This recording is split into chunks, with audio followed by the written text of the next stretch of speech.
भारत की तस्वीर सच ही मिशन है। नमस्कार, भारत की तस्वीर में आपका स्वागत है। भारत की तस्वीर में आज हम वाराणसी के थाना रोहनिया के हद में पड़ने वाले फरीदपुर गांव में हैं और यहाँ की हरिजन बस्ती में हैं। और बड़ी बात है कि आज एक हम आपको कोरियाई गेस्ट से मिलाएंगे जो साउथ कोरिया से आए हैं। फिलिप्स उनका नाम है और वो देखना चाहते थे कि हिंदुस्तान की जो गांव हैं और ख़ासकर जो हरिजन बस्ती है उसकी स्थिति क्या है। तो हम उनको साथ आए थे और बहुत सारी चीज़ यहाँ पर बदली हुई नज़र आई जो वो कल्पनाएं करते थे। उनको लगता था कि हरिजन बस्ती काफ़ी पिछड़ी जगह होगी और उनके साथ काफ़ी भेदभाव होता रहा होगा, जो उन्होंने किताबों में पढ़ी और यही देखने के उद्देश्य से आए हैं। इस समय फरीदपुर की हरिजन बस्ती में है। हाँ, ये अलग बात है कि बेसिक कुछ चीज़ें हैं जिस पे बहुत कुछ काम करने की आवश्यकता है, लेकिन बस्ती में जो लोग रह रहे हैं उनके जीवन में काफ़ी सुधार हुआ है सरकार की तमाम योजनाओं के साथ। यही बात हो रही है। हमारे साथ वाराणसी टूर गाइड एसोसिएशन के अध्यक्ष बिमल पाठक जी भी हैं और हम उनसे भी आपकी बात कराएंगे।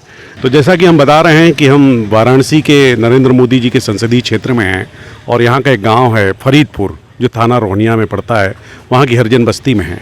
हमारे साथ एक देखिए विदेशी मेहमान भी हैं जो कोरिया से आए हैं। आपका नाम फिलिप है। ये जानना चाहते हैं कि हिंदुस्तान में जो भी हरिजन हैं उनकी क्या स्थिति है और यही जानने के लिए आए हैं। हमारे साथ टूर गाइड एसोसिएशन के अध्यक्ष हैं बिमल पाठक जी। बिमल जी, क्या कहेंगे आप, क्या देखना चाहते हैं ये हिंदुस्तान? भाई साहब, ऐसा है कि ये कहीं इन्होंने पढ़ा था कि जो इंडिया में दलित हैं उनकी स्थिति बहुत बद से बदतर है। उनके साथ कोई बैठता नहीं है, कोई खाता नहीं है, उनका डेवलपमेंट नहीं है, उनके पास एजुकेशन नहीं है, वो बहुत शोषित और बहुत बेकार लाइफ जी रहे हैं। तो मैंने इनको फ़ोन पे बताया कि ये किसी ज़माने में हो सकता है बात रही हो सच, लेकिन आज का इंडिया ऐसा नहीं है। आज के इंडिया में दलित शब्द तो है लेकिन दलित जात का कोई प्रभाव नहीं है, क्योंकि हम साथ मिल के रहते हैं, साथ मिल के खाते हैं, एक ही स्कूल में पढ़ते हैं। अब जो वो एक विषमता थी वो ख़त्म हो गई है। तो उन्होंने कहा कि क्या मैं आऊँ तो आप ऐसे किसी दलित इस गांव में घुमा सकते हैं, शहर में नहीं। शहर में तो मैं मानता हूँ थोड़ा परिवर्तन होगा, गांव में जहां मैं देख सकूं कि वहां के बच्चे एजुकेट हो रहे हैं, घर बदल रहे हैं, पब्लिक खुश है। तो ये मेरे मित्र आप हैं अश्विनी जी जो हमारे साथ हम सब BHU में पढ़े थे, तो मैंने इनसे कहा चूँकि ये पत्रकारिता जगत से हैं तो उन्होंने कहा चलिए मैं एक गांव में घुमाता हूं। तो मैं इनको इस गांव में लेके आया और इनको ये देख के बहुत खुशी हुई कि इस समय हम लोग आए हैं। इन्होंने बोला कि बच्चे नहीं हैं ज़्यादा, तो गाँव वालों ने इनको जब बताया कि सारे बच्चे स्कूल गए हुए हैं तो ही बिकेम वेरी हैप्पी। और जो भी बच्चे थे उनको ये अपने तरफ से पेंसिल और ये दे रहे हैं। और जो भी भारत सरकार ने प्रधानमंत्री योजना के तहत लोगों का घर बनाया, पानी का सुलभता देखा और अब नए बच्चों को देख रहे हैं कि लड़कियां पढ़ने जा रही हैं, घर में सारी सुख सुविधाएं हैं, तो भारत बदल रहा है। तो इनके मन से ये भाव ख़त्म हुआ कि यहाँ कोई जात के नाम पे विषमता है।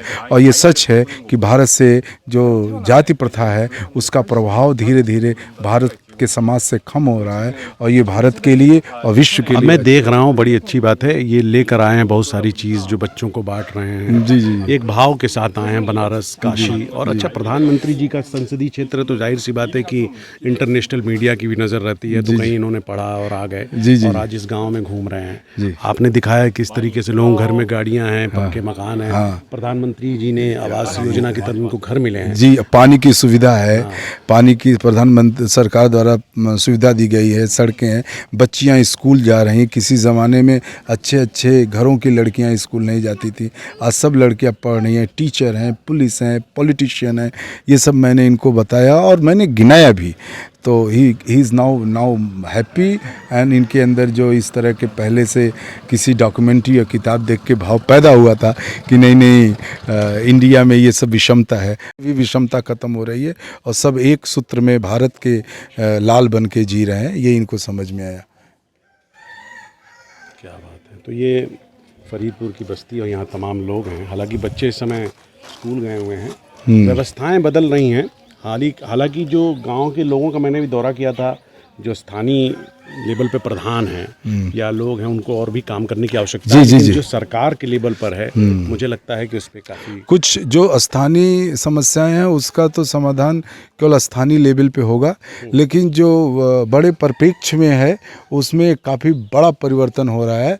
और अगर स्थानीय जो लोग जिनके ऊपर नेतृत्व है, अगर वो अपने किरदार को बेहतर ढंग से निभाएं तो आप ये देखेंगे ये प्रगति, ये जो गांव की प्रगति है उसमें इतनी तीव्रता आएगी कि लोगों का जो पलायन है गांव से शहर की तरफ जा रहे हैं, आप देखेंगे उसमें एक बड़ी रोक लगेगी और जो सामान्य जन है वो गांव छोड़ना नहीं चाहेंगे अगर उनको रोजी रोजगार, पढ़ाई, शिक्षा सब भरपूर मिले। शिक्षा और सारी चीज़ें तो हैं, अभी रोजी की कमी है। सरकार, मोदी सरकार उस तरफ उत्सुक है, कार्य कर रही है। उम्मीद है 5-10 सालों में चीज़ें और बेहतर होंगी।